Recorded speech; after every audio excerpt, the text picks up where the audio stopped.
नमस्कार दोस्तों, आप सभी का स्वागत है हिमाचल सरकारी जॉब यूट्यूब चैनल पर। उम्मीद करता हूँ आप सब बढ़िया होंगे।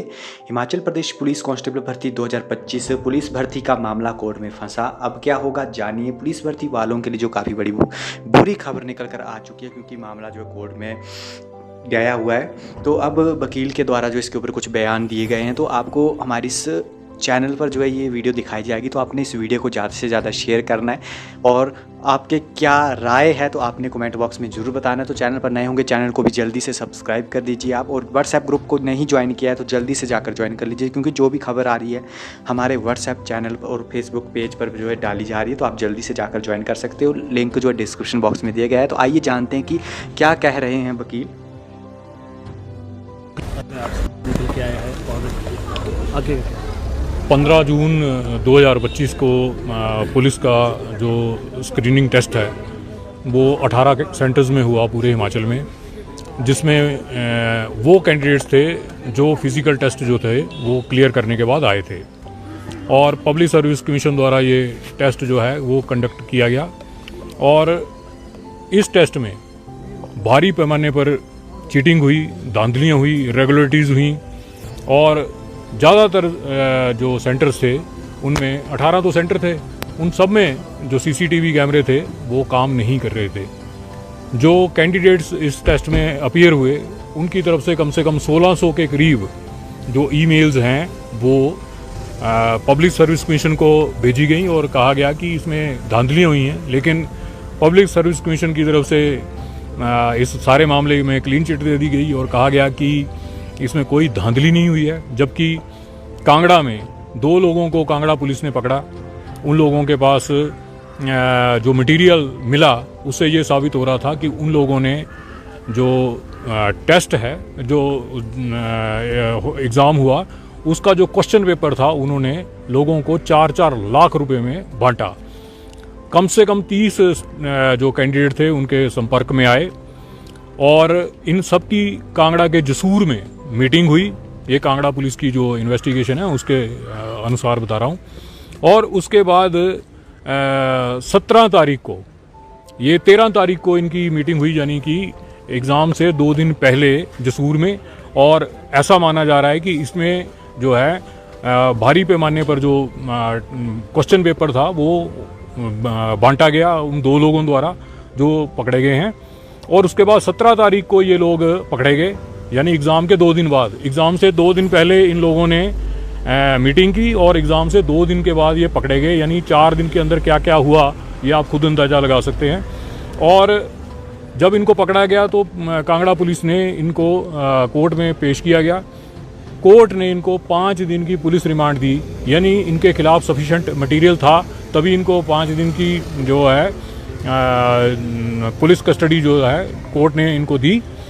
अब उसके बाद कांगड़ा पुलिस कह रही है कि इस मामले में जो कोई धांधली नहीं हुई है, जबकि इन्वेस्टिगेशन अभी चल रही है। क्योंकि ये मामला 17 तारीख को पकड़ा गया, तो 17 तारीख के बाद 15 के दिन हुए हैं अभी तक, और 15 दिन में कौन सी इन्वेस्टिगेशन है जो कंप्लीट हो जाती है। और एक्यूज जो पकड़े गए हैं वो शायद अभी भी सलाखों के पीछे हैं। तो एक तरह से पब्लिक सर्विस कमीशन हो या कांगड़ा पुलिस हो, एक तरह से ये माहौल बना रहे हैं कि वो 2 एक्यूज जो पकड़े गए हैं उन लोगों को जमानत जो है मिल जाए। हमने उसी से दुखी होकर कोर्ट में जो है कम से कम 1000 के करीब कैंडिडेट थे, उन्होंने मेरे से संपर्क किया और कहा कि इसमें हमने केस लगाना है। तो मैंने उनमें से 5 जो कैंडिडेट हैं अलग अलग डिस्ट्रिक्ट के, उनको चुना। उनकी तरफ से कोर्ट में हमने केस लगाया कि इस भर्ती को, जो पुलिस भर्ती है, इसमें भारी पैमाने पर धांधली हुई है, पेपर बिके हैं, सीसीटीवी फुटेज गायब हैं, और चीटिंग भारी पैमाने पर हुई है। 1600 के करीब जो मेल हैं इसकी कंप्लेंट के तौर पर पब्लिक सर्विस कमीशन को गई हैं। पब्लिक सर्विस कमीशन ने कोई एक्शन नहीं लिया है, इसलिए कोर्ट इस मामले में हस्तक्षेप करे और इस पेपर को कैंसिल करे। और दूसरी बात ये कि इसकी इन्वेस्टिगेशन जो है वो सीबीआई से करवाए। ठीक है सर, इसके अलावा जो लगातार जो सब बात पहले भी की जा रही थी, अगर बात करें पूर्व मुख्यमंत्री जयराम ठाकुर ने भी कहा था सीसीटीवी जो फुटेज वो तथ्य के अंदर रखे जाएंगे कि सीसीटीवी जो फुटेज है, क्योंकि जब अगर धांधली है, पेपर लीक हुआ है, तो इस सारी चीज़ों को रखा गया। बिल्कुल, इसमें एक तो कांगड़ा पुलिस की जो इन्वेस्टिगेशन है उसकी सारी रिपोर्ट जो है कांगड़ा पुलिस को हमने पार्टी बना रखा है, तो उनकी रिप्लाई जो आएगी उसमें सारी चीज़ें जो है सामने आ जाएंगी।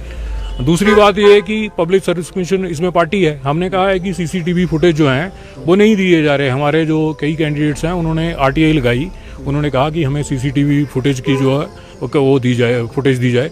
तो पब्लिक सर्विस कमीशन ने उसका रिप्लाई दिया कि ये जो है हम आपको नहीं दे सकते। तो इसका मतलब ये है कि वो छुपा रहे हैं। लेकिन अब जब मामला कोर्ट में है तो कोर्ट नेचुरली उनसे सीसीटीवी फुटेज मंगवाएगा और दूध का दूध पानी का पानी होगा। नोटिस भी हुआ? हाँ, इसमें सरकार को नोटिस हुआ और पब्लिक सर्विस कमीशन को नोटिस हुआ है। हमने पार्टी तो सीबीआई को भी बनाया है, लेकिन जब कोर्ट को लगेगा कि इस मामले में सीबीआई जांच की ज़रूरत है तो फिर सीबीआई को भी कोर्ट नोटिस कर देगा। तो जिस तरह से इस बार यहाँ पर पब्लिक सर्विस कमीशन द्वारा पेपर करवाए गए थे, तो कहीं ना कहीं अब उस पर भी प्रश्न चिन्ह यहाँ पर उठ रहे हैं भर्ती प्रक्रिया को लेकर। बिल्कुल, सबसे बड़ी बात तो ये है कि अगर आप क्लीन हैं तो आपके सीसीटीवी फुटेज जो हैं वो साफ होने चाहिए, वो पब्लिक डोमेन में होना चाहिए, आपको बताना चाहिए। क्योंकि जब इतने बड़े पैमाने पर लोग आप पर धांधली का आरोप लगा रहे हैं, leader of opposition Jairam Thakur ji ने भी कहा कि इस मामले में जो है इस पेपर को कैंसिल किया जाए। तो उन्होंने लोगों की बातों को सुना हुआ, एक जिम्मेदार पोस्ट पर हैं, वो मुख्यमंत्री रहे हैं और अब लीडर ऑफ अपोजिशन है, तो उनका एक बड़ा करैक्टर है उनका। तो उनके अगर कहने की बात आ रही है कि पेपर में धांधली हुई है, तो और स्टूडेंट भी अगर कह रहे हैं धांधली हुई है, तो इसमें इन्वेस्टिगेशन करवाने की ज़रूरत है। और दूसरी बात यह कि इस पेपर को कैंसिल किया जाना चाहिए।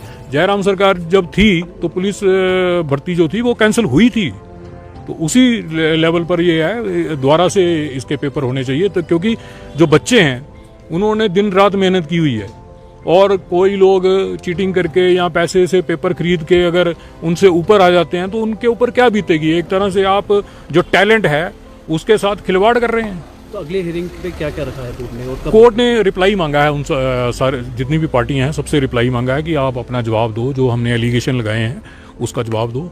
अगली हियरिंग की डेट नहीं दी है, 4 हफ्ते का टाइम दिया उनको। 4 हफ्ते के बाद जो है मैटर लिस्ट हो जाएगा।